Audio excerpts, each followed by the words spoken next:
Hello everyone and welcome to my channel. In this video I will compare the Viltrox 16mm F1.8 against the Sony 14mm F1.8 G Master and see if the price difference of €800 is justified. You might be wondering why I'm comparing these two focal lengths and not a 40mm against a 40mm or a 60mm against a 60mm. Firstly, I already have these comparisons on my channel, and secondly, this comparison does not exist on YouTube and I want to do it. I always wanted a fast ultra-wide angle lens and could never really decide which one is right for me.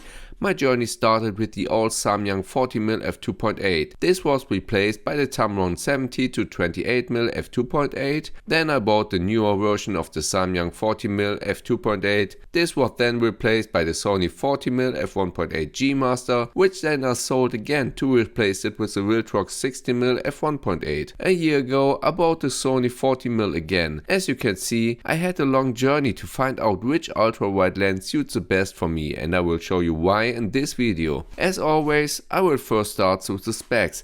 Then we will do an image comparison test before we come to the conclusion. But now, let's start with the specs. Both lenses has a few things in common. Both have an aperture of f1.8, they are both weather sealed, they have an AF/MF switch and an aperture ring that can also be declicked by the switch. However, the Viltrox has a small display where you can see all the settings you have made. To be honest, I never used the display really. The Viltrox also has the option of setting the focus to infinity with an extra button. This can be particularly helpful for astrophotography in the dark. The size of a lens is a crucial factor to consider when comparing two lenses. Viltrox is the longer of the two lenses at 103mm. The Sony with a length of 100mm is 3mm shorter. Besides being longer, the Viltrox also has a larger diameter of 85mm compared to the Sony's 83mm diameter. The weight of a lens is equally significant as its external dimension, particularly if you intend to handhold the camera and lens combination for extended periods. Sony weighs 460 grams and it's 90 grams lighter than the Viltrox with a weight of 550 grams. Both lenses have more or less the same minimum focus distance. The Sony with 25cm and the Viltrox with 27cm. If we are talking about using filters, then the Viltrox has an advantage. Filters with a size of 77mm fits on it. On the Sony you can only attach filters to the back because the front glass is bulbous. The price is where it's getting interesting. The Sony still costs €1,399 and the Viltrox just €599. That's a difference of €800 and you really have to think about it if the extra charge for the Sony is worth it. If you want more detailed information about these two lenses, then you can see more reviews on my channel. But now we come to the interesting part of this video, the side-by-side image quality test. I will test the sharpness, landscape, astrophotography and much more. As always, all images come straight from the camera and nothing has been edited afterwards. I will let the images speak for themselves so you can make up your own mind about the image quality differences. So have fun with the test and see you at the conclusion.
Welcome back. As you have just seen in the test, the Sony is significantly better than the Viltrox in all areas, especially in the open aperture range from f1.8 to f2.8. And that's brings us to the reason why I ended up buying the Sony again.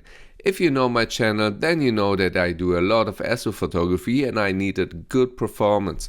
The Viltrox is simply not sharp enough at an open aperture, and it also shows coma in the stars, as you could just see in the comparison test. In the end, I didn't want to make any compromises and invested the extra €800 for the Sony 14mm G Master again. But that doesn't have to be the case for everyone. The Viltrox is particularly sharp at a closed aperture of f5.6 and can sometimes keep up with the Sony.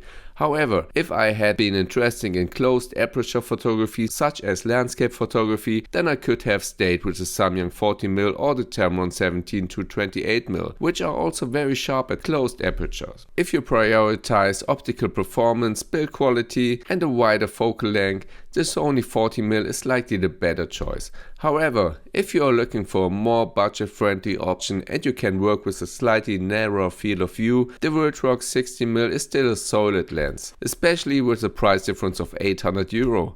So the best lens for you depends on your specific photography needs and budget. I hope I was able to give you a good overview of both lenses, and if you're interested in buying one of these, you can find the link in the description. If you like this comparison, I will appreciate if you can leave a like and subscribe to my channel, and if you have any questions, please write them in the comments down below. I will try to answer them all. See you next time.